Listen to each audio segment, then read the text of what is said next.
നിങ്ങളുടെ ഇഷ്ട പരമ്പരകൾ എക്സ്ക്ലൂസീവായി സൺ നെക്സ്റ്റ് ആപ്പിലൂടെ തികച്ചും ഫ്രീ ആയി ഇപ്പോഴേ ആപ്പ് ഡൗൺലോഡ് ചെയ്യൂ. എപ്പോ മുതലാടാ നിനക്ക് അങ്ങനെ തോന്നി തുടങ്ങിയത്? ആ ദേവികയെ കണ്ടതിന് ശേഷമല്ലേ? അതെ, അവരൊറ്റ ഒരുത്തിയാ ഈ കുടുംബത്തിലെ എല്ലാ പ്രശ്നത്തിനും കാരണം. എനിക്ക് കൂടുതലൊന്നും പറയാനില്ല.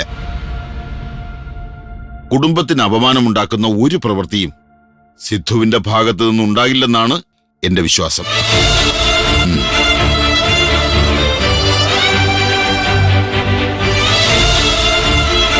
അളിയൻ ഇതൊന്നും കാര്യമാക്കണ്ട. ജീവിതം അളിയന്റേതാണ്. അത് ആരോടൊപ്പം വേണമെന്നും എങ്ങനെ വേണമെന്നും തീരുമാനിക്കേണ്ടത് അളിയൻ തന്നെയാണ്.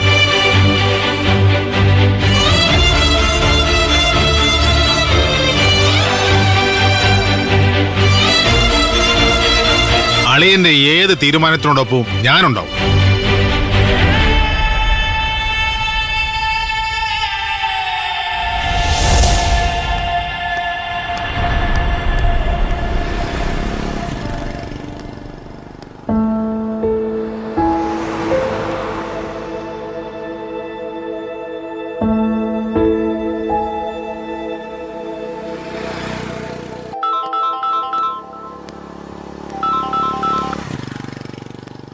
ഹായ് സിദ്ധു.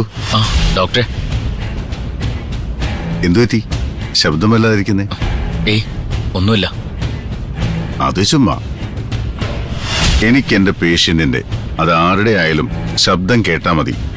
അവരുടെ പൾസ് റേറ്റ് പിടിച്ചെടുക്കാനാവും. അതിന് നാടി പിടിച്ചു നോക്കേണ്ട കാര്യമില്ല. അത് പിന്നെ ആ, ധൈര്യമായിട്ട് പറഞ്ഞോ. ഞാനിപ്പോ സിദ്ധുവിന്റെ ഡോക്ടറല്ല, ഒരു നല്ല സുഹൃത്താ. ഒരു മനസ്സമാധാനം ഇല്ല ഡോക്ടറെ. അതാ ഞാൻ വീട്ടിൽ നിന്ന് പുറത്തേക്ക് ഇറങ്ങാന്ന് വെച്ചത്.